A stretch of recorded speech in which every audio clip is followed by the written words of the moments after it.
मुंबई, जिसे आज लोग सपनों का शहर कहते हैं, कभी ब्रिटिश साम्राज्य का एक व्यावसायिक बंदरगाह था, जहां सपने नहीं बल्कि ज़रूरतें लोगों को खींच कर लाती।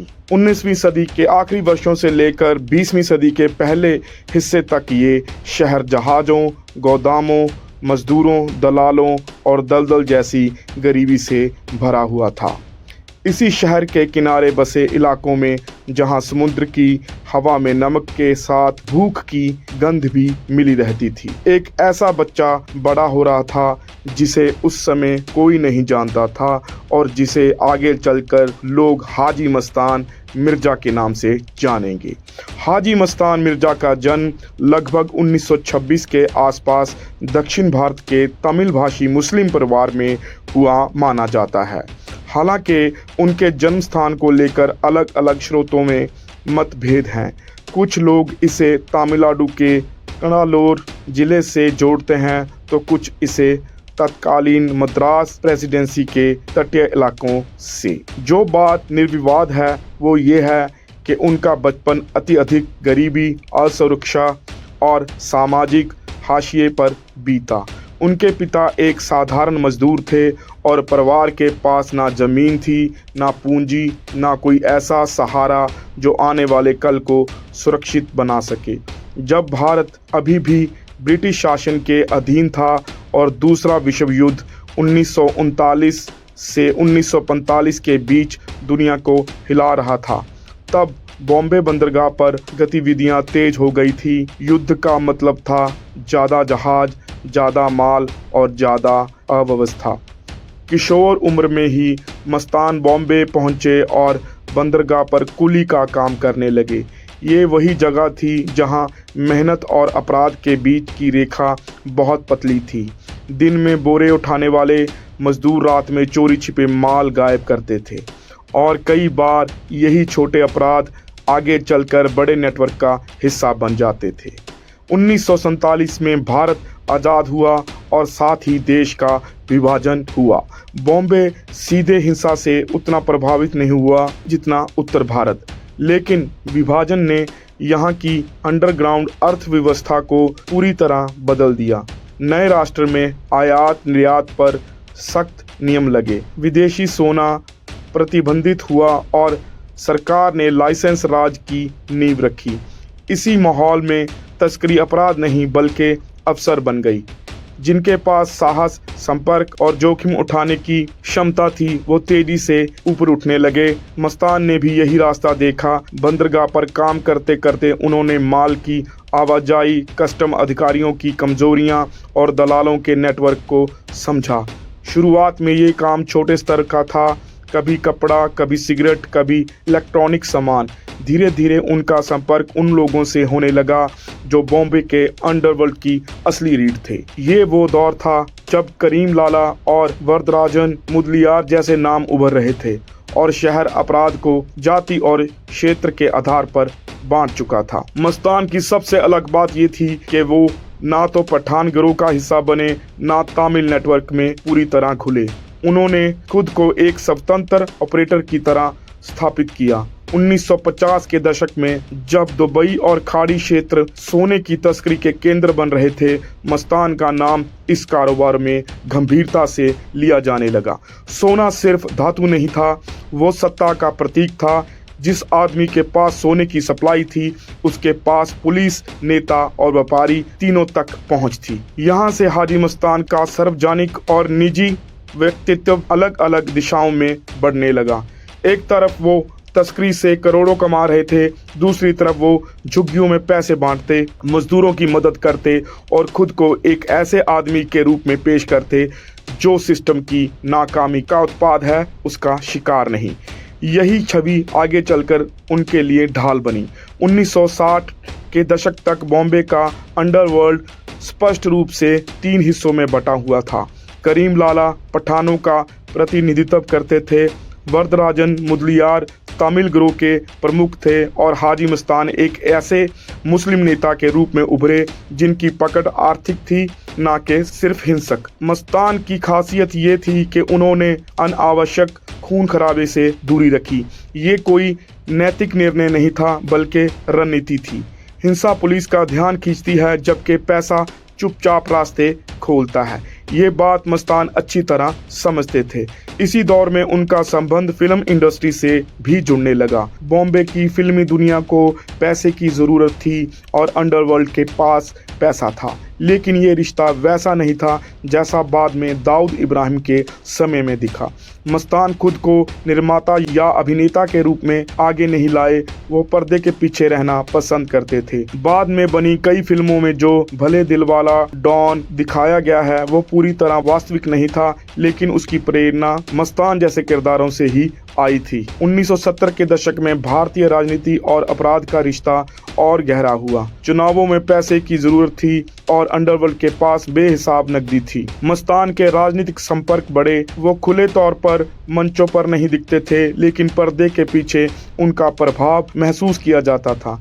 यही वह समय था जब उन्होंने मजदूर यूनियनों और मुस्लिम सामाजिक संगठनों में अपनी पैठ बनानी शुरू की। 1975 में देश में आपातकाल लगा। ये समय अंडरवर्ल्ड के लिए झटका था। कई छोटे अपराधी पकड़े गए, नेटवर्क टूटे और सत्ता ने सख्ती दिखाई। मस्तान इस दौर में अपेक्षाकृत सुरक्षित निकले। इसके पीछे दो कारण बताए जाते हैं, एक उनकी हिंसा से दूरी, दूसरा उनके राजनीतिक संबंध। हालांकि कुछ आलोचक मानते हैं कि ये सिर्फ उनकी सावधानी और समय पर पीछे हटने की क्षमता का परिणाम था।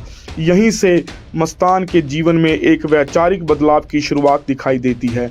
उन्होंने हज यात्रा की और इसके बाद उनके पहनावे, बोलचाल और सार्वजनिक छवि में बदलाव आया। हाजी मस्तान नाम सिर्फ धार्मिक पहचान नहीं था बल्कि एक नया सामाजिक कवर भी था। हाजी मस्तान मिर्जा के जीवन के इस चरण तक पहुंचते पहुंचते ये साफ हो चुका था कि वो उस अंडरवर्ल्ड का हिस्सा नहीं रहना चाहते थे जो अब बन रहा था। ये वही दौर था जब मुंबई के अपराध जगत में पीढ़ी परिवर्तन हो रहा था।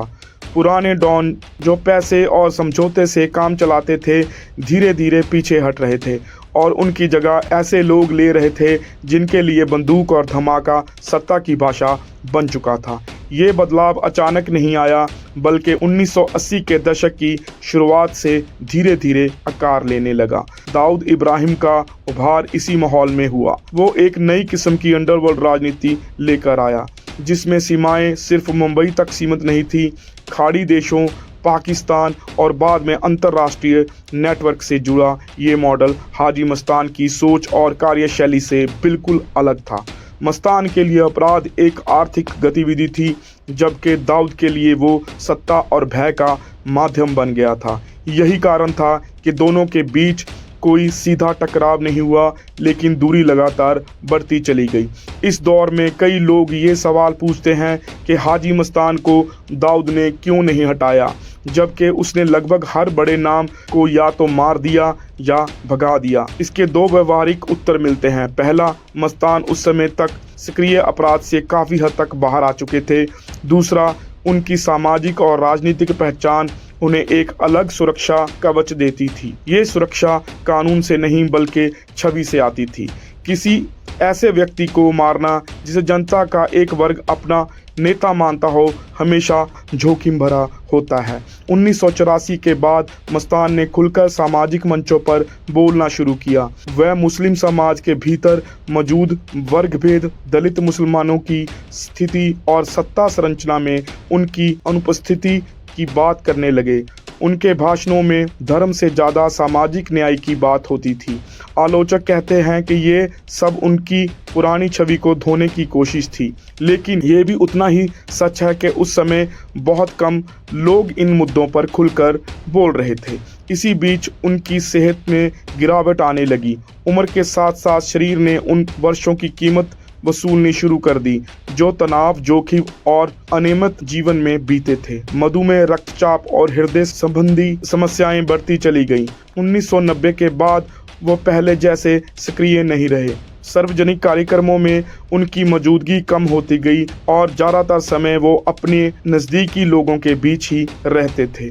उनके अंतिम वर्षों को लेकर भी कई विरोधाभासी कथाएं मिलती हैं। कुछ लोग कहते हैं कि वो पूरी तरह आध्यात्मिक हो चुके थे, जबकि कुछ का मानना है कि पर्दे के पीछे उनका प्रभाव अब भी बना हुआ था। सच्चाई शायद इन दोनों के बीच कहीं थी। वो ना तो पूरी तरह अलग हो पाए थे और ना ही पहले जैसे केंद्र में थे।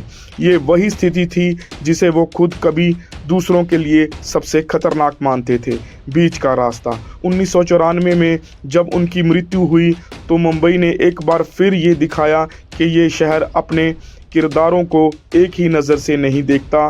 कुछ इलाकों में उनकी अंतिम यात्रा में बड़ी संख्या में लोग शामिल हुए। कहीं लोग उन्हें गरीबों का मसीहा कह रहे थे तो कहीं राहत की सांस ली जा रही थी कि अंडरवर्ल्ड का एक अध्याय और बंद हुआ। अखबारों में उनके लिए शब्द चुनते समय भी असमंजस साफ दिखता था। डॉन, समाजसेवी, तस्कर, नेता, हर विशेषण अधूरा लगता था। उनकी विरासत पर बात करते समय सबसे ज़रूरी प्रश्न यही नहीं कि वो अच्छे थे या बुरे, बल्कि ये है वो संभव कैसे हुए।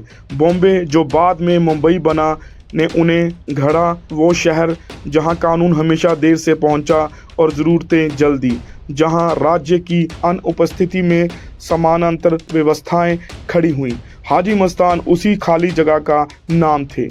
आज जब उनकी कहानी फिल्मों, लेखों और किस्सों में सुनाई जाती है तो अक्सर सच्चाई और कल्पना आपस में मिल जाती है। लेकिन यदि इन परतों को सावधानी से हटाया जाए तो एक ऐसा इंसान सामने आता है जो नायक नहीं था लेकिन सिर्फ खलनायक भी नहीं था। वो उस दौर का आईना था जब अपराध सामाजिक संरचना का हिस्सा बन चुका था। हाजी मस्तान मिर्ज़ा इसलिए याद किए जाते हैं क्योंकि उन्हें हिंसा के बिना सत्ता को छुआ, क्योंकि उन्होंने समय रहते पीछे हटना सीखा और क्योंकि उन्होंने उस व्यवस्था में अपनी जगह बनाई जहां ज़्यादातर लोग कुचले जाते हैं। उनकी कहानी हमें ये नहीं सिखाती कि अपराध सही है, बल्कि ये दिखाती है कि जब व्यवस्था असफल होती है तो अपराध कैसे विकल्प बन जाता है। और शायद यही कारण है कि हाजी मस्तान आज भी पूरी तरह समझे नहीं गए, क्योंकि उन्हें समझने के लिए हमें सिर्फ एक आदमी को नहीं बल्कि पूरे एक शहर और एक युग को समझना पड़ेगा।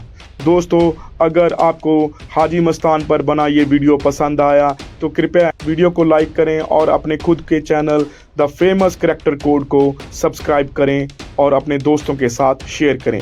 जल्द मिलते हैं एक नए करैक्टर के साथ। हमारे साथ बने रहने के लिए आपका बहुत बहुत धन्यवाद।